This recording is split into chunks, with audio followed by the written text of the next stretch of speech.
The teacher who got students to stop using ChatGPT by using ChatGPT. When he found half his class was using ChatGPT to write essays, he didn't panic. He didn't lecture them, he didn't block anything. He simply said, all right, let's use it better. His name is Marcus, he teaches English at an high school. One day he's assigned a paper, write an essay on Orwell. He gets back perfect texts.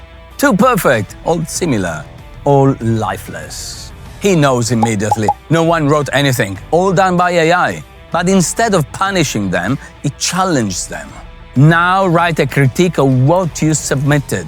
Deconstruct it. Show me where the AI got wrong, where it oversimplified, where it avoided taking a stance.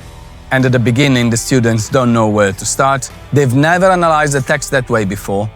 But slowly, they begin to see it. They realize the AI is vague, that it avoids strong positions, that it repeats patterns without depth, that it builds without risk. And for the first time, they write something of their own.